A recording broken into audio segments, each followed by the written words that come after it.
Hello, my dear students. You are welcome in RK Institute. I am Dr. RK Saini, and today I am going to discuss Gibbs free energy change in thermodynamic process. तो मैं आपको थोड़ा introduction समझा दूं thermodynamics के। मैं आपको 6-7 lecture डाल चुका हूं। आज जो मैं लेक्चर डालूंगा या जो मैं आपको एक्सप्लेन करूंगा वो है गिब्स फ्री एनर्जी चेंज। ठीक है, तो गिब्स फ्री एनर्जी बहुत इंपॉर्टेंट पैरामीटर है किसी प्रोसेस या किसी रिएक्शन की स्पॉन्टेनिटी का क्राइटेरिया डिटरमाइन करने के लिए। ठीक है, तो मैथमेटिकल डेफिनेशन है साहब इसकी, free energy, Gibbs free energy G equals to H minus T S. ये इसकी मैथमेटिकल डेफिनेशन है गिब्स फ्री एनर्जी की। इस पैरामीटर को G से नोट करते हैं। ये एंथैल्पी किसी टेम्परेचर पर और ये entropy at constant P and T पर डिफाइन है। कांस्टेंट P और T पर ये रिलेशनशिप है फ्री एनर्जी चेंज का। तो देखो 2-3 बात बता दूं छोटी छोटी जो अपन जानते हैं। पहली बात, जैसे आपको पता है कि ये जो एंथैल्पी है और ये एंट्रोपी है, both are extensive properties, means they depends upon mass और size of the system. Therefore free energy change या free energy gives free energy is also a extensive property. दूसरी line, enthalpy and entropy etcetera और temperature etcetera are state function. Therefore free energy change gives free energy और free energy is also state function. और वैसे आपको मालूम है कि साहब आप एंथैल्पी को एब्सोल्यूट मालूम कैलकुलेट नहीं कर सकते। किसी भी सिस्टम की इंटरनल एनर्जी और एंथैल्पी एब्सोल्यूट मालूम नहीं की जा सकती। तो क्या मालूम करते हैं हम उसका? चेंज। तो ठीक उसी तरह से फ्री एनर्जी भी किसी सिस्टम की हम डिटरमाइन नहीं कर सकते। हम इसमें भी क्या कैलकुलेट करेंगे? चेंज। तो देखो आप किसी कांस्टेंट P और T पर मैं इसमें चेंज मालूम कर रहा हूं, देखना ध्यान से। चेंज निकाल रहा हूं कांस्टेंट P और T पर। Change in free energy equals to change in enthalpy, constant temperature है और चेंज इन एंट्रोपी। ठीक है, कांस्टेंट P एंड T पर मैं आपको ये बता रहा हूं इसका चेंज। तो मैंने इस इक्वेशन को सपोज ऐसे लिख दिया। ये तो मैथमेटिकल डेफिनेशन थी और इक्वेशन में चेंज निकाल लिया। अब आगे फिर आप समझो। देखो पहले इसकी डेफिनेशन समझाता हूं। एंथैल्पी की डेफिनेशन है इंटरनल एनर्जी प्लस पीवी।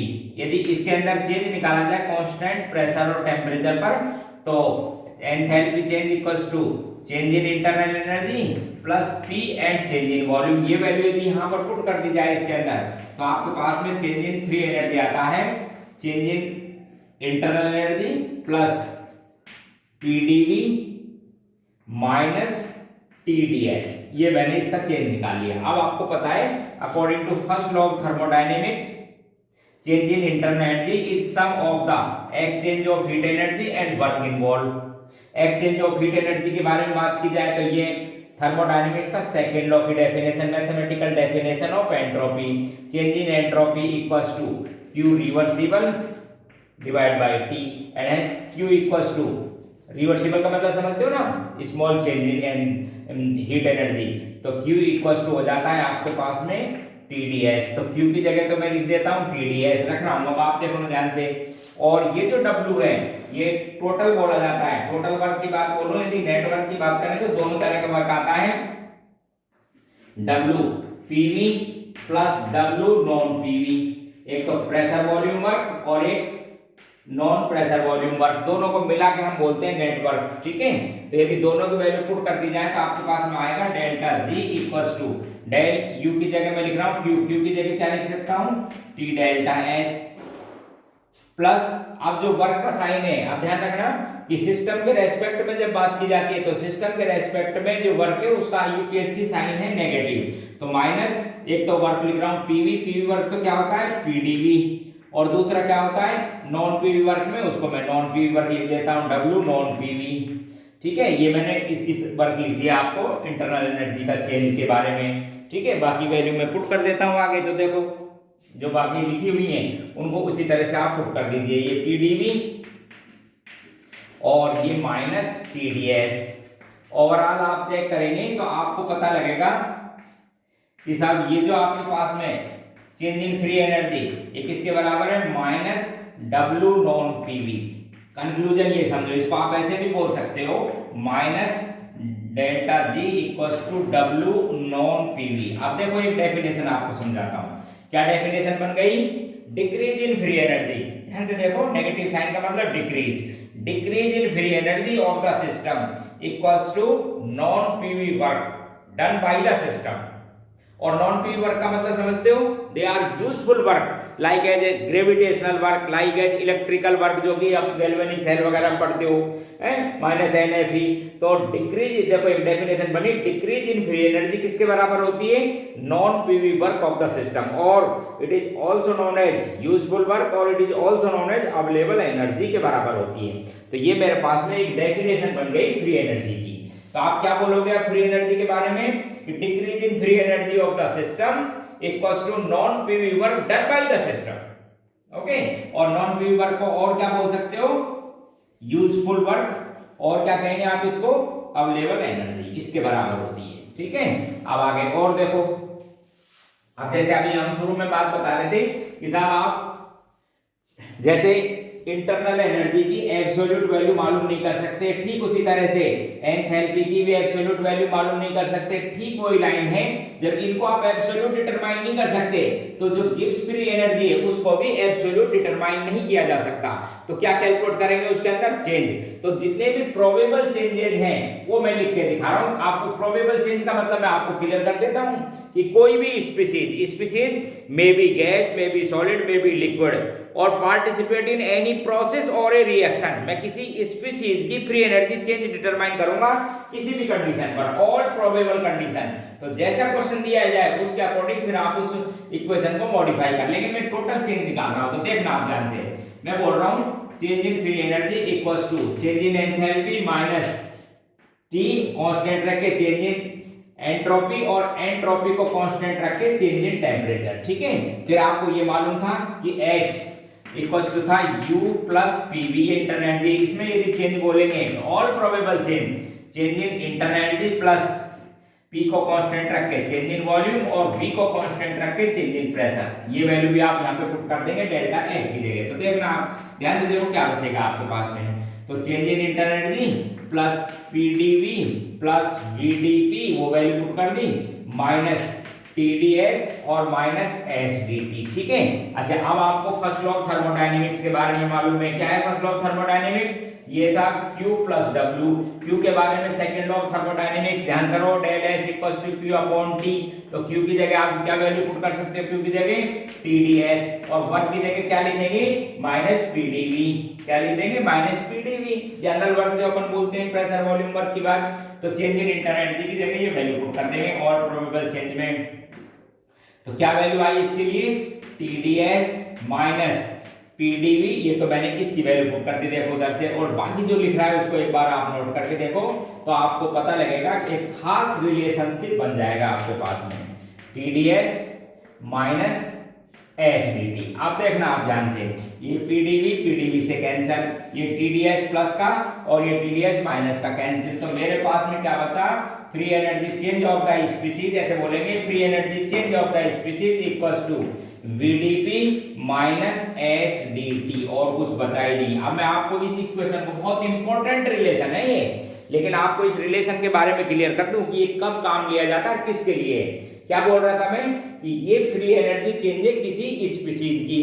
बोले what it means by species? तो स्पीशीज में भी gas like as helium, hydrogen, nitrogen, maybe solid, water, liquid, benzene, कैसा भी हो सकता है। ठीक है, आइस, समझ रहे हो मेरी बात? डायमंड, ग्रेफाइट, किसी भी स्पीशीज की फ्री एनर्जी चेंज है। डायमंड ही बोल दिया मैंने, लिक्विड वाटर बोल दिया, एनी, बेंजीन, सबके लिए। तो सबके लिए इक्वेशन वैलिड है किसी स्पीशीज के लिए। अब बोले साहब वो स्पीशीज क्या करेगी? कुछ भी कर सकती है। वो हो सकता है किसी थर्मोडायनेमिक प्रोसेस में पार्टिसिपेट करती हो। बोले साहब मोनोएटॉमिक गैस है और वो एक्सपेंड होती है आइसोथर्मल प्रोसेस में, तो मैं इसको चेंज कर लूंगा, समझ गए? या हो सकता है कोई केमिकल रिएक्शन हो रही हो, तो रिएक्शन भी यदि होगी तो किसी स्पीशीज की, जैसे A प्लस B ने रिएक्शन करके C प्लस D बनाया, तो ये फ्री एनर्जी किसकी है? A की, रिएक्शन की नहीं। ये फ्री एनर्जी चेंज किसका है? स्पीशीज A का। फिर उसी तरह से स्पीशीज B का, फिर इसी तरह C का, फिर D का, और फिर जो रिएक्शन लिख रहा है उसमें नेट चेंज निकाल लेंगे। तो ये बहुत इंपॉर्टेंट रिलेशनशिप है किसके लिए? किसी स्पीशीज के लिए, चाहे वो आप किसी प्रोसेस में पार्टिसिपेट करे या किसी रिएक्शन में। बहुत इंपॉर्टेंट। जैसे मैं आपको इसके 3 क्वेश्चन समझाता हूं, देखो आपको बहुत इंपॉर्टेंट क्वेश्चन बताता हूं इसके। हर साल जनरली आते रहते हैं। इसे क्वेश्चन देखना, एक क्वेश्चन बिल्कुल छोटा सा देखो। क्वेश्चन है 1 mole mono atomic ideal gas, 1 mole mono atomic ideal gas take part in isothermal process. आप समझना, take part in isothermal process at the constant temperature of 300 kelvin. Constant process में पार्टिसिपेट करती है and its pressure change from 100 bar, उसका जो pressure था change from 100 bar to 10 bar, इतना उसका प्रेशर हो गया था चेंज। बोले साहब फाइंड करो delta G of the monoatomic gas, ठीक है, 1 मोल थी।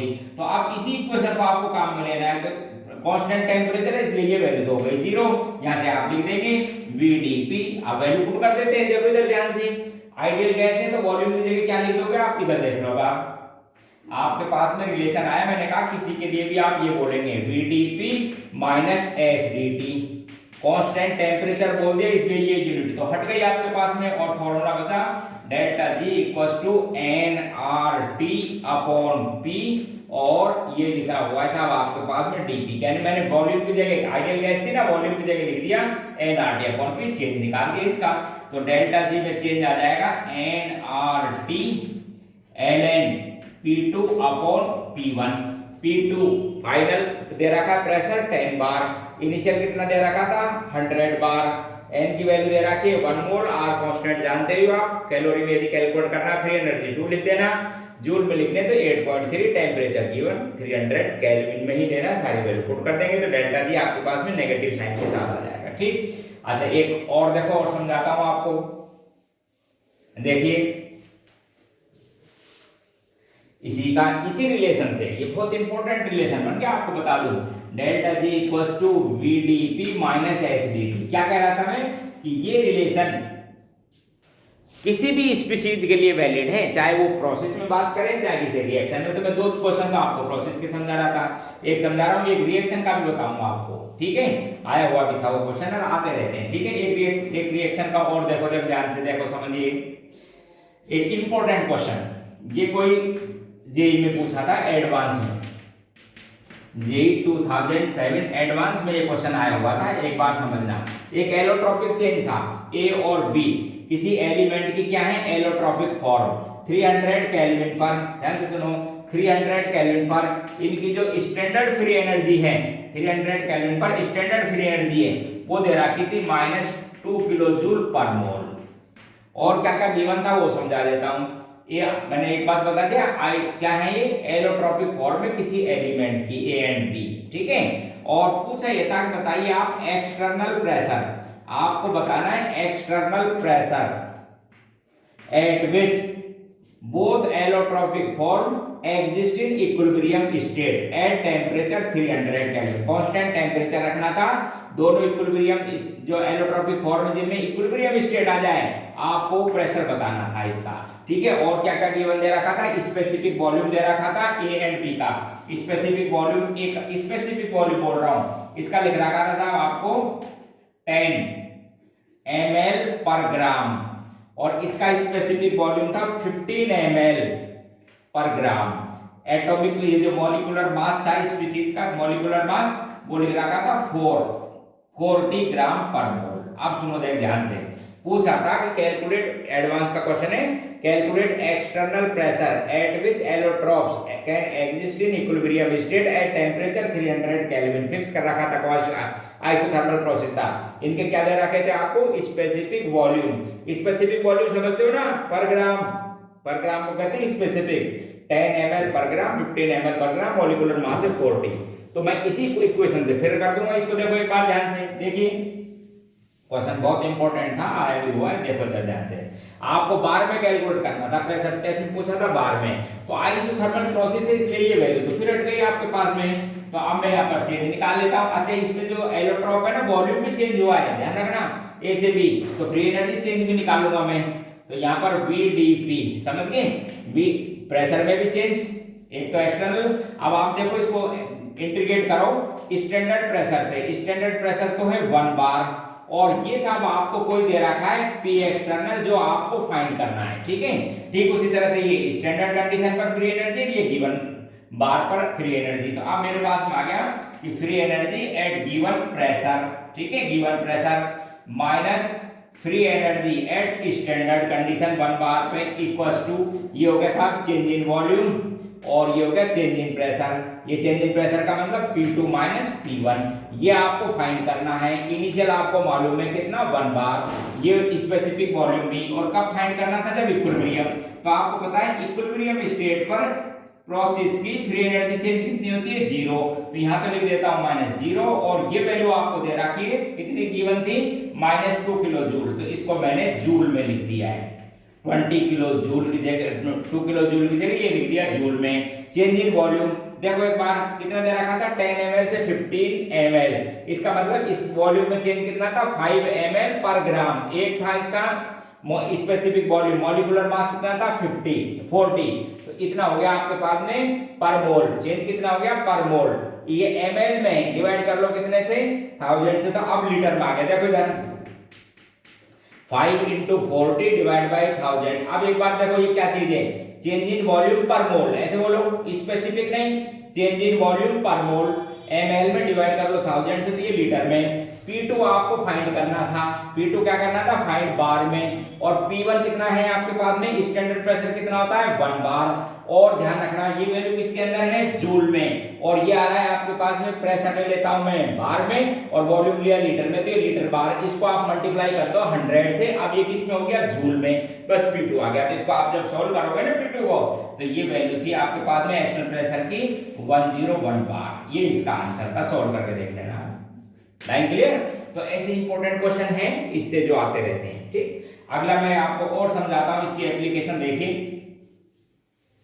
एक इसकी स्पॉन्टेनिटी के लिए बहुत इंपॉर्टेंट यूज इस इक्वेशन का, कि स्पॉन्टेनिटी को कैसे एक्सप्लेन करती है। तो आप जानते हो इसको कांस्टेंट प्रेशर और टेम्परेचर पर जब मैं लिखूंगा इसको, तो आपके पास में आ जाएगी change in free energy gives free energy equals to change in enthalpy minus T constant रखना, और चेंज इन एंट्रोपी। किसी सिस्टम के लिए लिखूं तो मैं सिस्टम में लिख देता हूं change in free energy of the system, change in enthalpy of system, और T कांस्टेंट रखते हुए change in entropy of the system, ठीक है।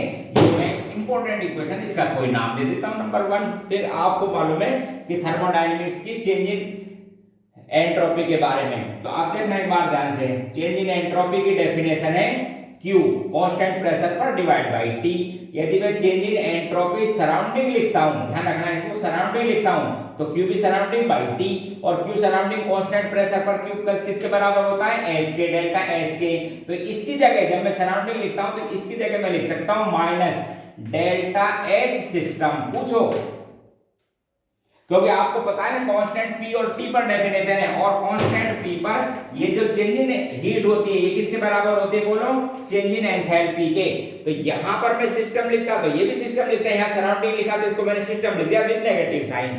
तो मैं इस जगह ये जो वैल्यू है delta H enthalpy change of the system वो लिख सकता हूं माइनस T और डेल्टा S सराउंडिंग। देखो इसको, और ये वैल्यू यदि यहां पर पुट कर दी जाए, देखो तो एक बहुत बढ़िया इंपॉर्टेंट रिलेशन आ जाता है जो कई बार पूछा भी गया है, उससे बहुत से क्वेश्चन सॉल्व होते हैं। देखो इधर, तो ये वैल्यू मैं यहां पुट कर देता हूं। जब इस वैल्यू को इस जगह पुट करूंगा तो आपके पास में delta G system equals to minus T delta S surrounding minus T delta S system, और इसको यदि T को कॉमन ले लो और आप ये देखेंगे तो ये बन गया आपके पास में बहुत important relation, delta G of system equals to minus T delta S universe. ध्यान से देखिए, डेल्टा माइनस T तो मैंने कॉमन ले लिया, तो ये डेल्टा सिस्टम था आपके पास सराउंडिंग, और ये सिस्टम, इन दोनों को ऐड करोगे तो क्या आ जाएगा यूनिवर्स, ठीक है। इंपॉर्टेंट, अब क्या इंपॉर्टेंस है वो समझा देता हूं, क्योंकि आपको थर्मोडायनेमिक्स के सेकंड लॉ में कुछ स्टेटमेंट थे उनको सुनो आप। वो क्या स्टेटमेंट दे रखे थे वो सुनिए ध्यान से। आपको स्टेटमेंट पहला गिवन था, उसके अंदर बहुत से स्टेटमेंट थे। इसमें था कि यदि surrounding entropy of surrounding if increases then process will be spontaneous. ये मेरे पास में सेकंड लॉ का एक स्टेटमेंट था। और यदि डेल्टा एस सराउंडिंग इंक्रीज होती है यानी इसकी वैल्यू पॉजिटिव है तो डेल्टा जी क्या आ जाएगी सिस्टम की नेगेटिव। तो देखो कितना अच्छा कंक्लूजन आ रहा है केवल सिस्टम के रेस्पेक्ट में, delta G system is negative means process spontaneous. देखो इधर मींस प्रोसेस स्पॉन्टेनियस, क्योंकि मैंने इससे मुझे पता था एंट्रोपी से, ठीक है, यूनिवर्सिटी से सेकंड लॉ का स्टेटमेंट था। और बताता हूं, देखो आपके पास में और भी स्टेटमेंट है, इसका रिवर्स स्टेटमेंट बोल लो। If delta S of surround of universe, universe का मतलब समझते हो ना टोटल, यूनिवर्स इज नेगेटिव यानी डिक्रीज होती हो यूनिवर्स की एंट्रोपी, इंक्रीज होती है तो प्रोसेस स्पॉन्टेनियस और डिक्रीज होती है तो नॉन स्पॉन्टेनियस। और यदि ये वैल्यू डेल्टा एस सराउंडिंग की वैल्यू नेगेटिव रख दी जाए तो आपके पास में डेल्टा जी सिस्टम जो वैल्यू है क्या आ जाए पॉजिटिव, तो आप क्या बोलोगे नॉन स्पॉन्टेनियस। ये लो साहब। और एक स्टेटमेंट और है, if entropy of universe remains constant, remains constant का मतलब change zero. If entropy of universe remains constant means change zero, यदि आपके पास में है तो प्रोसेस को क्या कहते हो रिवर्सिबल। और यदि ये वैल्यू यहां पर रख दी जाए तो डेल्टा जी कैसी आ जाएगी आपके पास में जीरो, तो उसे बोलेंगे प्रोसेस के लिए डेल्टा जी सिस्टम क्या हो जाएगी जीरो। थर्मोडायनेमिक प्रोसेस के लिए क्या बोलेंगे इक्विलिब्रियम। और इक्विलिब्रियम समझते हो कि इस समय सिस्टम और surrounding always exist in equilibrium state, चाहे वो मैकेनिकल इक्विलिब्रियम हो चाहे वो थर्मोडायनेमिक इक्विलिब्रियम हो, किसी भी तरह का इक्विलिब्रियम हो। तो आप ये समझेंगे कि इक्विलिब्रियम स्टेट रिवर्सिबल प्रोसेस में आते हैं, ध्यान रखें आप। इक्विलिब्रियम स्टेट का क्राइटेरिया हो गया डेल्टा जी सिस्टम क्या आ जाएगा आपके पास में जीरो, तो आप क्या बोलेंगे इसको इक्विलिब्रियम स्टेट। तो ये तीन स्टेटमेंट थे, देखो इनसे आप कई बार पूछते रहते हैं, तो अब आपको सुनिए ऐसे बोल देते हैं कि बताओ साहब प्रोसेस स्पॉन्टेनियस होगा या नॉन स्पॉन्टेनियस गिवन कंडीशन पर इस तरह थे। तो रिलेशनशिप ये बना, देखो मैं आपको समझा देता हूं रिलेशनशिप। तीन बात तो ये ध्यान रखें, डेल्टा जी सिस्टम और reaction is negative then process क्या बोलोगे spontaneous, then process spontaneous. If delta G system positive then given process at this condition is non spontaneous. or if delta G of the system is zero at given condition then equilibrium state, then it is equilibrium state। और इसमें आती है इन reversible process, ठीक है, reversible process की क्या है ये इक्विलिब्रियम स्टेट, ठीक है। अच्छा इसको कैलकुलेट करने के लिए आपके पास एक रिलेशन था, क्या था delta G equals to delta H minus D delta S। अब कई बार पूछ लेते हैं इसे क्वेश्चन, देखो मैं आपको समझाता हूं कि बताओ साहब गिवन कंडीशन पर प्रोसेस स्पॉन्टेनियस या नॉन स्पॉन्टेनियस।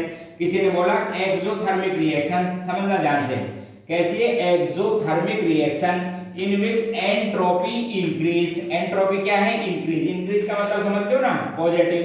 बताओ गिवन कंडीशन पर प्रोसेस स्पॉन्टेनियस या नॉन स्पॉन्टेनियस, तो एक्सोथर्मिक का मतलब डेल्टा H का साइन तो कैसा दे रखा था नेगेटिव, नेगेटिव, और एंट्रोपी इंक्रीज का मतलब पॉजिटिव, तो ये ओवरऑल साइन डेल्टा जी का क्या आ गया नेगेटिव, नेगेटिव का मतलब spontaneous at all temperature, all given temperature such type process are spontaneous. तो ऐसे क्वेश्चन भी बनते रहते हैं, ठीक है। इसी तरह से एक और छोटा सा क्वेश्चन समझाऊं, देखो आपको एक बार पूछते रहते हैं ऐसे क्वेश्चन, ध्यान से सुनिए। किसी ने बोला कि साहब किसी प्रोसेस की, देखो इधर enthalpy of a reaction is 20 kilo joule per mole, ध्यान से सुनना, and entropy change of the system, वो लिख दिया किसी ने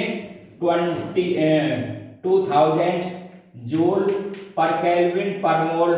calculate equilibrium temperature, calculate equilibrium temperature. तो आप समझना इक्विलिब्रियम का मतलब समझ गए, डेल्टा जी की वैल्यू क्या हो जाएगी जीरो, तो डेल्टा H इक्वल्स टू क्या हो जाएगा टी डेल्टा S। टेम्परेचर पूछा है तो इक्विलिब्रियम टेम्परेचर हो गया delta H upon delta S। अब ध्यान रखना यूनिटों को ध्यान रखना, ये किस में दे रखा था किलो जूल में, तो जूल में कन्वर्ट कर लो, क्योंकि ये भी किस में दे रखा है आपको जूल में, तो इसको आप 20 इंटू 1000 कर लो तो ये हो गया अब जूल, और ये भी किस में दे रखा था आपको जूल में, जूल पर मोल। तो आपके पास में एब्सोल्यूट वैल्यू आ जाएगी किसकी टेम्परेचर की, आ जाएगी 100 केल्विन। ये इक्विलिब्रियम टेम्परेचर होगा इस रिएक्शन का। तो इस तरह के छोटे छोटे बहुत से क्वेश्चन आते हैं। और समझो आप, और देखिए एक important relation equilibrium constant, thermodynamic equilibrium constant और standard free energy change, relation है between equilibrium constant and standard free energy change of the reaction, इनमें एक रिलेशन।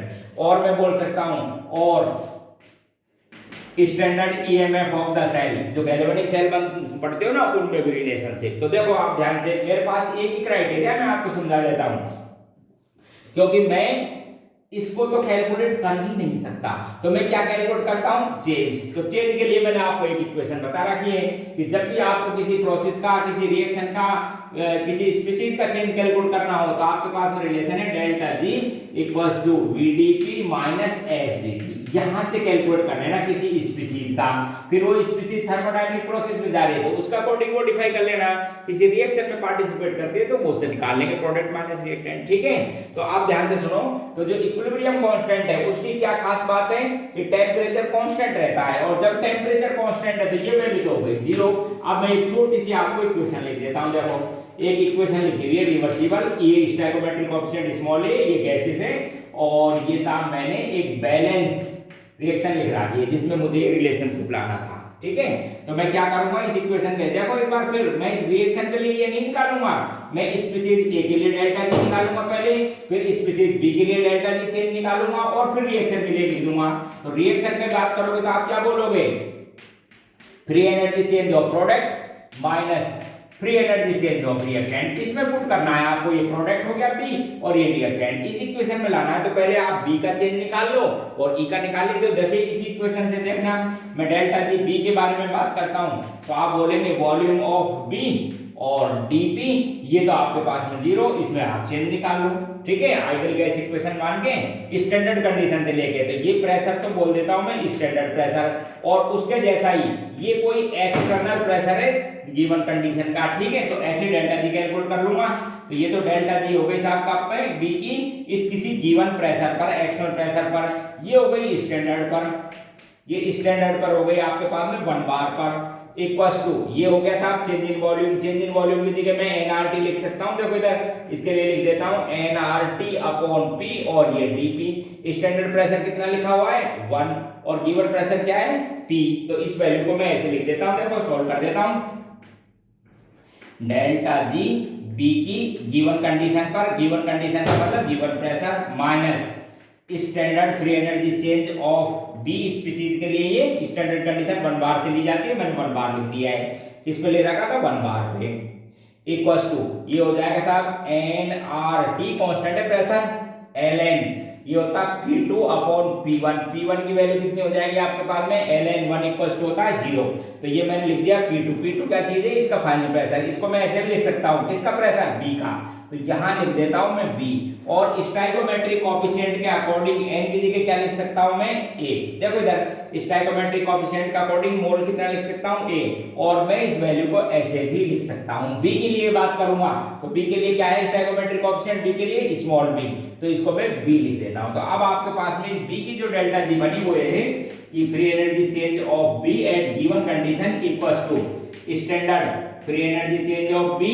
प्लस ये हो गया था आपके पास में RT और ये हो गया ln प्रेशर ऑफ B, उसकी पावर क्या लिखी हुई है B, ये मेरे पास में इक्वेशन। ठीक उसी तरह से मैं A का कैलकुलेट कर लूंगा, दोनों के कैलकुलेट करने के बाद में ये वैल्यू मैं यहां पुट कर देता हूं दोनों की। देखो ठीक आपने जैसे A की B की कैलकुलेट की ना, उसी तरह से A की B की पुट कर देता हूं A की, तो आपके पास में क्या आया देखो delta G reaction equals to B की वैल्यू देखो क्या लिखी हुई है, B की वैल्यू है standard free energy change of B plus RT ln pressure of B, और पावर क्या थी उसका स्टोइकोमेट्रिक कोएफिशिएंट क्या था उसका B, माइनस उसी तरह से आप A के लिए भी लिखेंगे, नेगेटिव साइन है और ऐसे A के लिए लिख देंगे, क्या बोलेंगे standard free energy change of A plus RT, ठीक उसी तरह से कैलकुलेट कर लेंगे ln प्रेशर ऑफ A, उसका स्टोइकोमेट्रिक कोएफिशिएंट क्या है A, सॉल्व कर लेंगे इसको।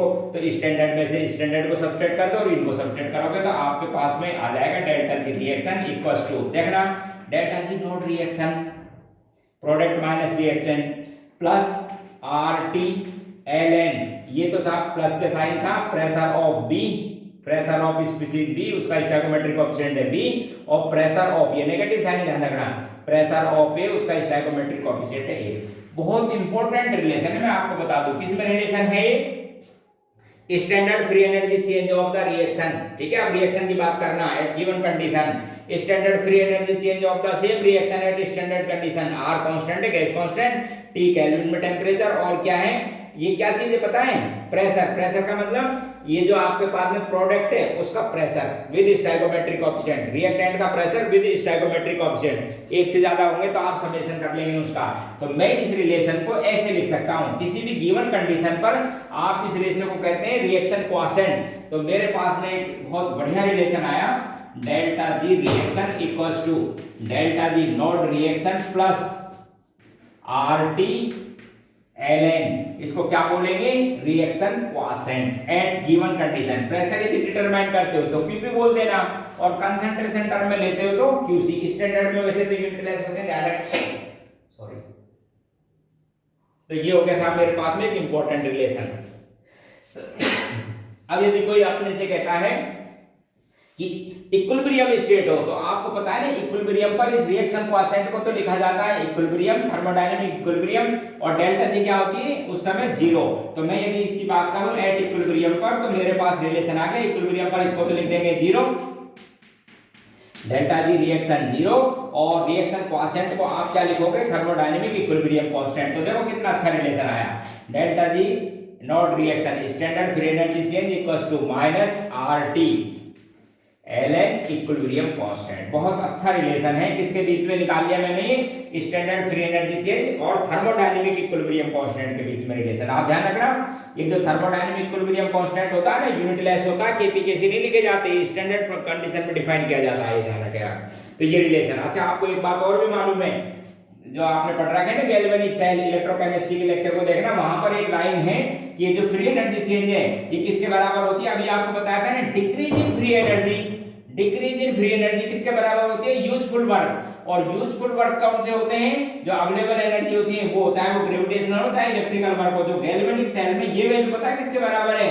Minus N F E naught cell, इसके बराबर है ये वैल्यू। तो ये रिलेशन और आ जाएगा स्टैंडर्ड फ्री एनर्जी में, माइनस ये लिख देंगे आप are T ln equilibrium constant. तो देखो एक स्टैंडर्ड फ्री एनर्जी चेंज के साथ आप इलेक्ट्रोमोटिव फोर्स होता है स्टैंडर्ड कंडीशन में, उसके साथ भी रिलेशन आ गया।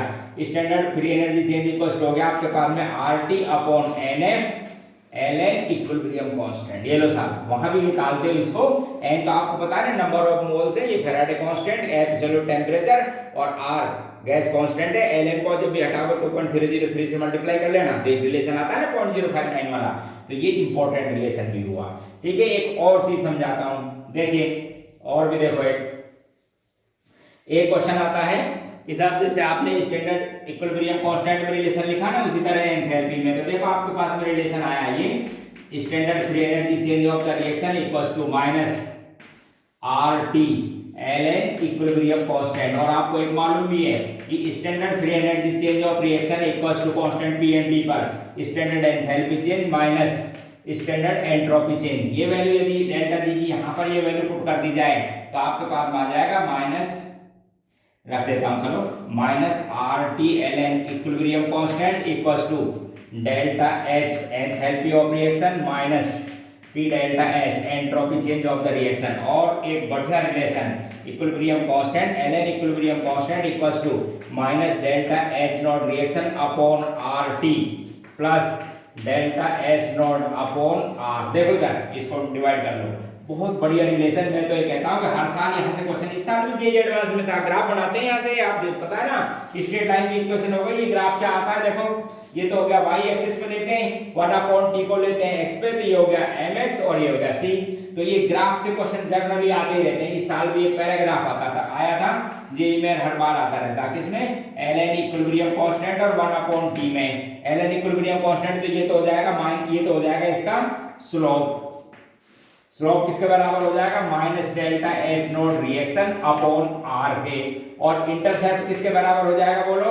इंटरसेप्ट एंट्रोपी को रिप्रेजेंट कर देगा, देखो इसके बराबर है एंट्रोपी। तो ये बहुत इंपॉर्टेंट रिलेशन है, यहाँ से क्वेश्चन आते रहते हैं। ठीक, ये भी एक अच्छा रिलेशन। एक चीज और समझाता हूँ, आपने पढ़ रखा होगा केमिकल इक्विलिब्रियम में कि साहब ये जो है ये इक्विलिब्रियम कांस्टेंट किस पर डिपेंड करता है? ओनली टेम्परेचर पर। इक्विलिब्रियम कांस्टेंट टेम्परेचर पर डिपेंड करता है।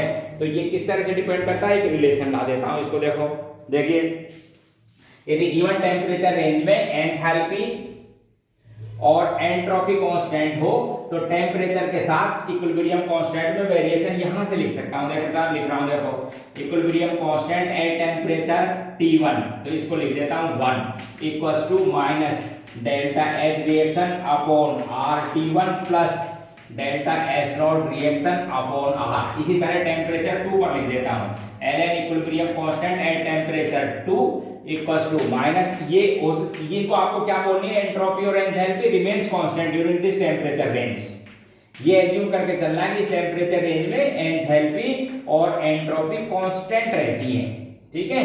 तो ये मेरे पास में मैंने टेम्परेचर T2 पर इक्विलिब्रियम कांस्टेंट 2 लिख दिया, 1 पर ये लिख दिया, तो इक्वेशन बन गई।